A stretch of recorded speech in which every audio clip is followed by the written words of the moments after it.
আকাশে বৃষ্টি নেই, শাক সবজি তারপর বিভিন্ন জিনিস মরা যাচ্ছে, আমাদের খুব লোকসান হয়ে যাচ্ছে। আকাশে বৃষ্টি নেই, পানি অত ছেঁচা যাচ্ছে না, আমাদের খুব সমস্যা।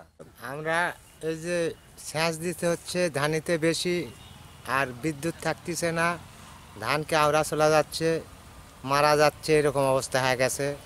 আর প্রচণ্ড রোদ, গরম, মাঠে কাজ করা যাচ্ছে না, কোনো কর্ম করা যাচ্ছে না, ছায়াতেও থাকা যাচ্ছে না।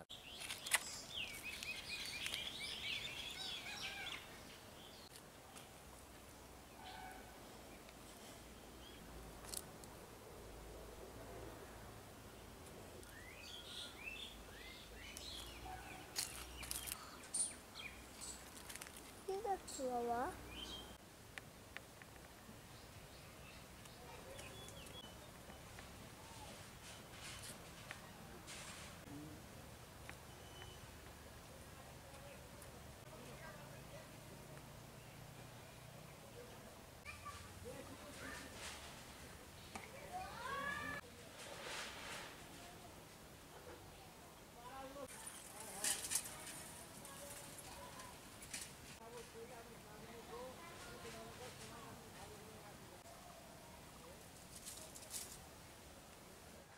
এবছর অতি তাপদাহ, বিশেষ করে তাপমাত্রা প্রায় 36, 37, 38 ডিগ্রি সেলসিয়াস তাপমাত্রা বিরাজ করছে।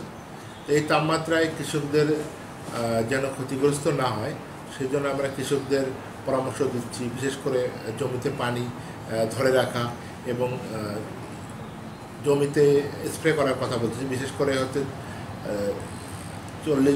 100 গ্রাম পটাশ, তার সাথে 60 গ্রাম সালফার এবং প্রয়োজনীয় ছত্রাকনাশক মিশিয়ে স্প্রে করার পরামর্শ দিচ্ছি, যাতে করে কৃষকদের যেন অতিরিক্ত তাপদাহে পরাগায়নে ব্যাহত না হয় এবং অতিরিক্ত তাপদাহে যেন তাদের শীত যেন শুকিয়ে না যায়।